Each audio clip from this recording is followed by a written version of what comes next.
আপনারা যারা ইউটিউবে মনিটাইজেশন থেকে টাকা ইনকাম করতে চাচ্ছেন তাদের জন্য আজকের এই ভিডিওটা, কারণ আমি আজকে আপনাদের জানাবো ইউটিউবে মনিটাইজেশন পেতে হলে কি কি রুলস ফলো করা লাগে। এই তুমি কি আমাকে শুনতে পাচ্ছ?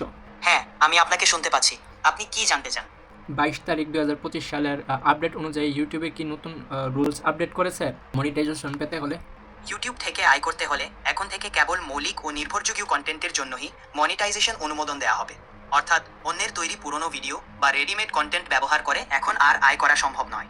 নতুন নীতিমালা অনুযায়ী কন্টেন্ট নির্মাতাদের তাদের নিজস্ব ও স্বতন্ত্র কন্টেন্ট তৈরি করতে হবে।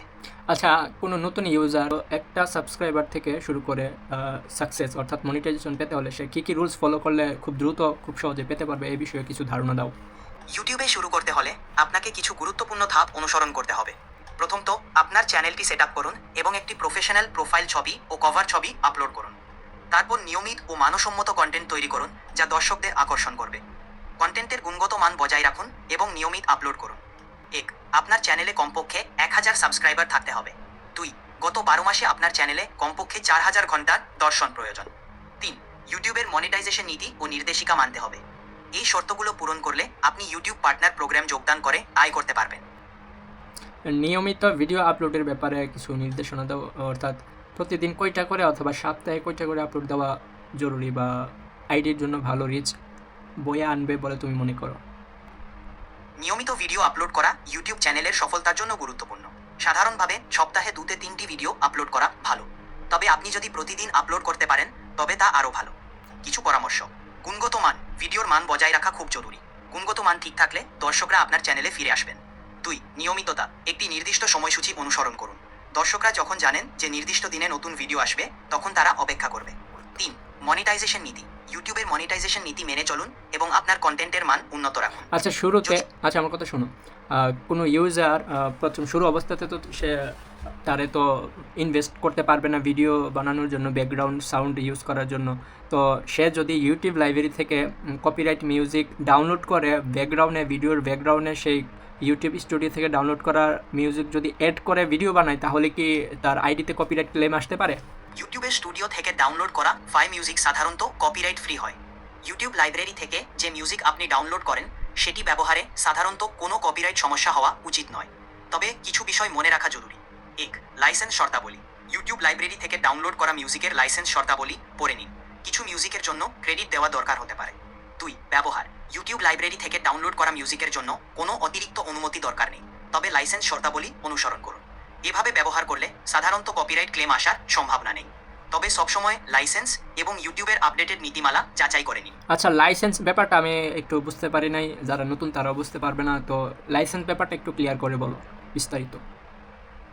অবশ্যই, লাইসেন্স বিষয়টি সহজ ভাষায় বোঝার চেষ্টা করি। লাইসেন্স হলো একটি অনুমতি বা অধিকার যা আপনাকে নির্দিষ্ট কাজ করতে দেয়। ইউটিউবের স্টুডিও থেকে যে মিউজিক আপনি ডাউনলোড করেন সেটির একটি নির্দিষ্ট লাইসেন্স থাকে।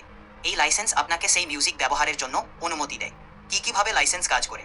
1. ক্রেডিট দেওয়া, কিছু মিউজিকের জন্য আপনাকে মিউজিকের ক্রেডিট দিতে হতে পারে, যেমন গানের নাম ও শিল্পীর নাম ভিডিওর বিবরণীতে উল্লেখ করতে হবে। এখন মনে করো আমি ইউটিউব থেকে একটা গান বা একটা মিউজিক ডাউনলোড করার পরে যারা নতুন, জানি প্রশ্নটা একটু বোকামি হবে, তারপরেও বলি, গান ডাউনলোড করার পর সেই গানটা কে গেয়েছেন এবং তার ক্রেডিট আসলে প্রকৃত ক্রেডিটটা কার, সেটা ব্যক্তি যিনি ডাউনলোড করেছেন সে কীভাবে বুঝবে? আপনি যখন ইউটিউব লাইব্রেরি থেকে মিউজিক ডাউনলোড করেন তখন সাধারণত সেই মিউজিকের তথ্য এবং ক্রেডিট সম্পর্কিত তথ্য ইউটিউবের লাইব্রেরিতে উল্লেখ থাকে। ক্রেডিট দেওয়ার উপায়: 1. ডাউনলোড পৃষ্ঠা, যখন আপনি মিউজিক ডাউনলোড করেন তখন সেই মিউজিকের ডাউনলোড পৃষ্ঠায় সাধারণত গানের নাম, শিল্পীর নাম এবং অন্যান্য ক্রেডিট সম্পর্কিত তথ্য পাওয়া যায়। 2. বিবরণী, ইউটিউব ভিডিওতে যখন আপনি মিউজিক ব্যবহার করেন তখন ভিডিওর বিবরণীতে সেই মিউজিকের ক্রেডিট দেওয়ার জন্য নির্দেশনা দেওয়া থাকে। উদাহরণ: যদি মিউজিকের ক্রেডিট দেওয়ার জন্য বলা থাকে, আপনি ভিডিওর বিবরণীতে লিখবেন যেমন মিউজিক বাই শিল্পীর নাম ফ্রম গানের নাম। এইভাবে আপনি ইউটিউব লাইব্রেরি থেকে ডাউনলোড করা মিউজিকের সঠিক ক্রেডিট দিতে পারবেন। ক্রেডিটটা অর্থাৎ আমি যখন বর্ণনা করব তখন ডেসক্রিপশনে বর্ণনা করলে চলবে না ক্যাপশনে বর্ণনা করা লাগবে? আপনার ইউটিউব চ্যানেলের বিবরণীতে ডেসক্রিপশনে ক্রেডিট দেওয়া যথেষ্ট। সাধারণত ভিডিওর বিবরণীতে গানের নাম, শিল্পীর নাম এবং অন্যান্য ক্রেডিট উল্লেখ করা হয়। কি করতে পারেন? ভিডিওর বিবরণীতে গানটি ব্যবহারের জন্য ক্রেডিট দেওয়ার জন্য আপনি ভিডিওর বিবরণীতে তথ্য প্রদান করতে পারেন। উদাহরণস্বরূপ, মিউজিক বাই শিল্পীর নাম ফ্রম গানের। আচ্ছা, তোমাকে অসংখ্য ধন্যবাদ। যখন আবার প্রয়োজন হবে তখন আমি আবার তোমাকে ডাকবো। আপনাকেও অসংখ্য ধন্যবাদ। যখনই প্রয়োজন আমাকে ডাকবেন। সুস্থ থাকুন এবং ভালো থাকুন। Bye bye. বিদায়, ভালো।